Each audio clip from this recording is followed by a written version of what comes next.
A audiência da Comissão de Relações Exteriores da Câmara dos Representantes dos Estados Unidos, realizada nesta terça-feira, 7, debateu suposta censura do ministro do Supremo Tribunal Federal STF, Alexandre de Moraes, contra plataformas virtuais.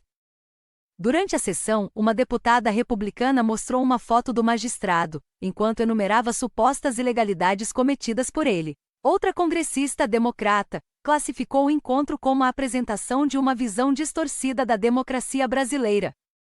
O Estadão procurou o STF, mas não obteve retorno. Durante a sessão, a deputada republicana Maria Elvira Salazar mostrou uma foto de Moraes para os demais parlamentares e disse que o ministro dava ordens para que o antigo Twitter, rede social do bilionário Elon Musk, derrubasse postagens de políticos conservadores. Há dois fatos aqui que eu acho que podem esclarecer quem é o senhor de Moraes. O primeiro fato, ele deu a ordem para derrubar um post que dizia que Lula da Silva, o presidente Luiz Inácio Lula da Silva, apoiava Daniel Ortega, o ditador da Nicarágua. Por que os brasileiros não podem saber disso? O segundo fato, ele deu uma hora para o Twitter derrubar posts de políticos conservadores ou eles receberiam $30 mil de multa. E se o e-mail chegasse 30 minutos depois? Eles teriam outros 30 minutos ou receberiam multa de $30 mil, afirmou. Documentos divulgados pela ala republicana da Comissão de Justiça da Câmara dos Representantes dos Estados Unidos, no mês passado, mostram que as determinações de Moraes previam multas diárias de R$100 mil em caso de descumprimento, o equivalente a cerca de $20 mil, e não de $30 mil por hora. O relatório se tornou público após Elon Musk, que também é dono da montadora de supercarros Tesla e da produtora de engenharia aeroespacial SpaceX, acusar publicamente Moraes de promover censura com decisões sobre conteúdos e perfis da rede social. Em resposta, o ministro incluiu o empresário no inquérito das milícias digitais. A deputada democrata Susan Wild questionou a competência do Congresso dos Estados Unidos para debater a democracia no Brasil e afirmou que a discussão poderia prejudicar as relações entre os dois países.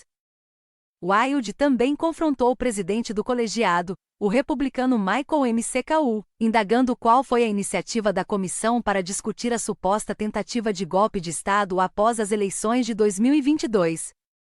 Que é investigada pela Polícia Federal PF e tem o ex-presidente Jair Bolsonaro PL como alvo. Infelizmente, o contexto dessa audiência apresenta uma visão distorcida da democracia brasileira e fornece uma plataforma para aqueles que querem miná-la. Onde foi a audiência sobre a democracia brasileira quando soubemos dos esforços do presidente Bolsonaro para fomentar um golpe militar? Perguntou Wild, ao dar início à sessão. McCaul defendeu que o governo dos Estados Unidos deve agir vigorosamente para garantir maior liberdade para os políticos que estão sendo perseguidos pelo judiciário do país.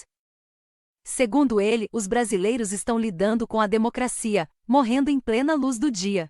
É um ato de democracia pela liberdade no Brasil que exigirá que o governo dos Estados Unidos se envolva mais vigorosamente com o Brasil na luta pela liberdade e pelos direitos humanos. A grande realidade do Brasil é que a democracia está morrendo em plena luz do dia, disse o presidente do colegiado americano. A sessão também ouviu o economista e blogueiro Paulo Figueiredo Filho, que foi um dos alvos da Operação Tempus Veritatis, deflagrada em fevereiro. A operação investiga a participação de ministros, assessores e militares de alta patente em suposta organização criminosa que planejava formas de impedir a posse do presidente Lula para manter Bolsonaro no poder.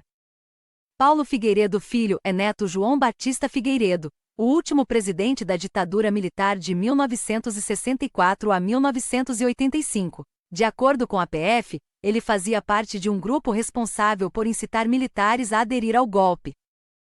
As acusações contra o blogueiro giram em torno de participações que ele fez em programas televisivos e nas redes sociais. A deputada democrata Sidney Canlager Dove perguntou ao blogueiro se ele está sendo investigado pela tentativa de golpe e se ele repudiava o período em que os militares governaram o país.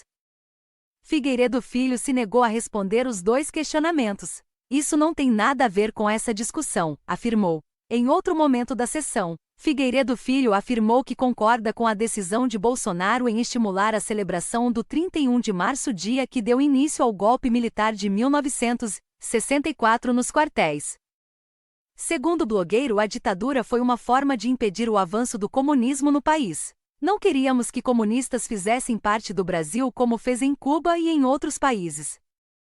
Venho de uma família que luta pela democracia há muito tempo, e esse é o legado do meu avô restaurando a democracia plena no Brasil, afirmou Figueiredo. A audiência foi encerrada após o término do depoimento de Figueiredo, que foi convidado pelos congressistas para a reunião. Não há previsão de um novo encontro do colegiado para debater a suposta censura do judiciário brasileiro.